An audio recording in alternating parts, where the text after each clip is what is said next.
जय श्री राम।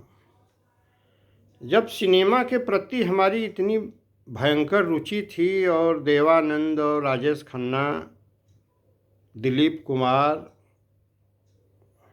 धर्मेंद्र, बाद में सलमान खान भी मेरे हो गए, मैं उनका भी फ़ैन हो गया, सनी देओल का फ़ैन हो गया, गोविंदा का फ़ैन हो गया। लेकिन धीरे धीरे रुचि कम होते होते एकदम ख़त्म हो गया।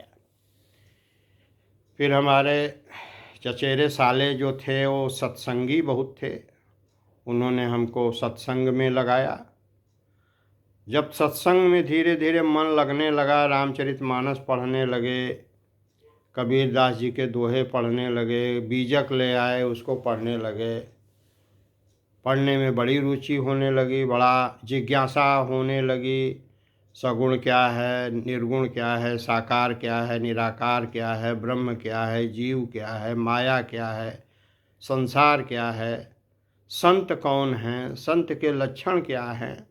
बहुत सी बातें मन में आने लगीं। तो सबसे पहले हमको मिले जगतगंज के बाबा जी, उनके यहाँ उठना बैठना हुआ। उनकी बातें सुनते थे, बड़ी अच्छी लगती थी। बहुत सी बातें हैं हमने अपने बातों में कहा भी है और फिर कभी चर्चा करेंगे।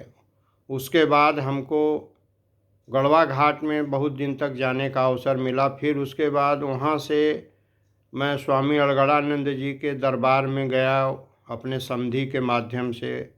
वहाँ की पुस्तकें काफ़ी ले आए। जीवनादर्श एवं आत्मानुभूति, 12मासी, यथार्थ गीता 5-6 बार पढ़ डाले। वहाँ से भी बड़ी शांति मिली, बहुत कुछ सीखने को मिला। ख़ास तौर से 12मासी तो बहुत ही एकदम शुद्ध वेदांत की पुस्तक लगी हमको 12मासी। और जीवनादर्श एवं आत्मानुभूति बड़ी अद्भुत पुस्तक थी, उसको अध्ययन हमने किया। उसके बाद हमें मिले एक वेदांती जी, हमारे बैंक के थे, शशिकांत त्रिपाठी जी भैया, उनके बड़े भाई थे, बड़े विद्वान थे। उस ज़माने के एमकॉम एलएलबी थे, लेकिन उनकी इतनी गहन रुचि थी इस अध्यात्म में। बाद में उन्होंने संन्यास ले लिया, मुमुक्षु भवन में दंडी स्वामी हो गए। उन्होंने योग वासिष्ठ जितने उपनिषद थे, मांडुक्य कारिका, मांडुक्य उपनिषद और तमाम और उपनिषद, ईशावास्योपनिषद, कठोपनिषद, छांदोग्य उपनिषद, बृहदारण्यक, बहुत बड़े विद्वान थे, बड़ा अध्ययन था उनका। अष्टावक्र गीता, अवधूत गीता, उनसे बहुत कुछ सीखने को मिला। और उनकी इतनी अपार कृपा थी कि कभी कभी हमारे घर भी आ जाते थे। ज़मीन पर ही चटाई बिछाते थे, उसी पर बैठते थे 3 घंटा 4 घंटा। फिर मैं डायरी लेकर के बैठता था, डायरी में नोट कराते थे, डायरी में मैं नोट करता था। और बहुत कुछ उनसे हमने सीखा। उसके बाद जो है हमें मिल गए स्वामी अनुभवानंद जी महाराज। मैं दुर्गा कुंड से 2018 की बात है, अगस्त में मैं आ रहा था, फरवरी महीने में।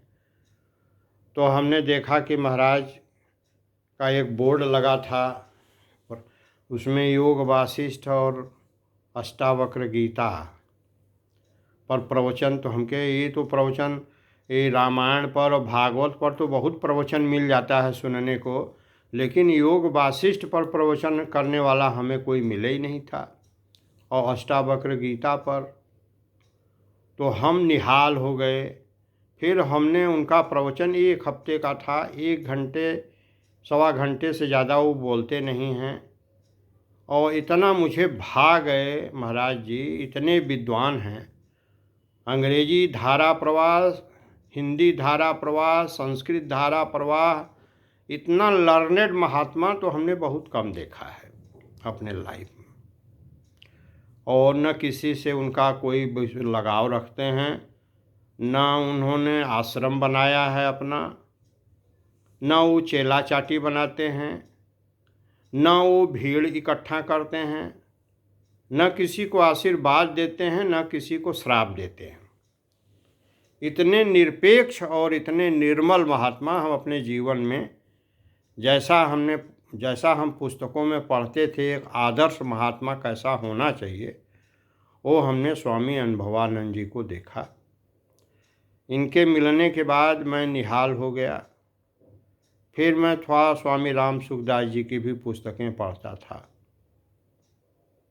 कुछ हनुमान प्रसाद पोद्दार जी की भी, सेठ जयदयाल गोविंद का भी। तो धीरे धीरे सत्संग के तरफ भी मेरी रुचि बढ़ी। तो मैंने ये अनुभव किया कि सत्संग जीवन में कितना ज़रूरी था, नहीं तो मैं सिनेमा में ही फंसा रह गया होता। जिस तरह से मैं सिनेमा का व्यसनी था, तो मैं सिनेमा में ही रह गया होता। लेकिन हमारे जो चचेरे साले थे, उन्होंने हमको ज़बरदस्ती खींच के लगाया सत्संग में। और उसके बाद चूँकि मेरी अध्ययन में रुचि थी ही, तो मुझे ये सब महापुरुष भी मिल गए और कुछ पुस्तकें भी मिलती चली गईं। मैं थोड़ा बहुत अध्ययन में तो मेरे भी रुझान हुआ। फिर भी मैं वासना रहित व्यक्ति तो नहीं हूँ, लेकिन मेरा खिंचाव सत्संग में भी है। तो स्वामी अनुभवानंद जी से आज भी मैं उनका प्रवचन यूट्यूब पर भी सुनता रहता हूँ। बहुत कुछ सुना उनका, बहुत सुने। 2018 से हम महाराज जी से जुड़े हुए हैं। हम तो यही मानते हैं कि हमारा परम सौभाग्य था कि मैं महाराज जी के संपर्क में आया। उसके पहले उन्हीं के गुरु महाराज स्वामी अखंडानंद जी महाराज की बहुत सी पुस्तकों का हमने अध्ययन किया। और स्वामी अखंडानंद जी महाराज उड़िया बाबा के शिष्य थे, बहुत विद्वान थे। और उनके परिवार के लोग हमसे जुड़े, परिचित भी हैं, बहुत अच्छा संबंध भी है हमारा। और महाराज जी के प्रति मेरा बहुत खिंचाव था। और जब बाद में हमने देखा कि महाराज जी के ही शिष्य मंडली में अनुभवानंद जी भी हैं, तो मुझे और प्रसन्नता हुई। अब अनुभवानंद जी का सुनने का मिला, इनसे मेरा बहुत कुछ समझ में आया। ये तो हम नहीं कह सकते कि नहीं मैं 100% समझ गया हूँ, ये कहना तो दंभ हो जाएगा, लेकिन मैं लगा हुआ हूँ। और भगवान की कृपा है कि, और यही मैं सबको कह रहा हूँ कि ये मनुष्य शरीर अत्यंत दुर्लभ है। किसी महापुरुष के सानिध्य में रहना चाहिए, तब तो जीवन सार्थक है, और नहीं तो फिर जीवन का कोई मतलब नहीं है। मनुष्य शरीर में पैसा कमा लेना, घर बनवा लेना, ज़मीन खरीद लेना, नाम कमा लेना, पॉपुलैरिटी गेन करना से कुछ नहीं होगा। यदि जीवन में कोई संत नहीं मिले, सत्संग नहीं मिला, साधु संत नहीं मिले, उनका आशीर्वाद नहीं मिला, उनका सत्संग नहीं मिला, तो जीवन समझ लीजिए कि कोई फायदा नहीं हुआ। मनुष्य शरीर का फायदा तभी है जब कोई जीवन में संत महापुरुष का साथ सानिध्य हो, तब तो जीवन धन्य हो जाता है। जय श्री राम। तो प्रयास करके संत महापुरुषों का संगत करना चाहिए। जय श्री राम।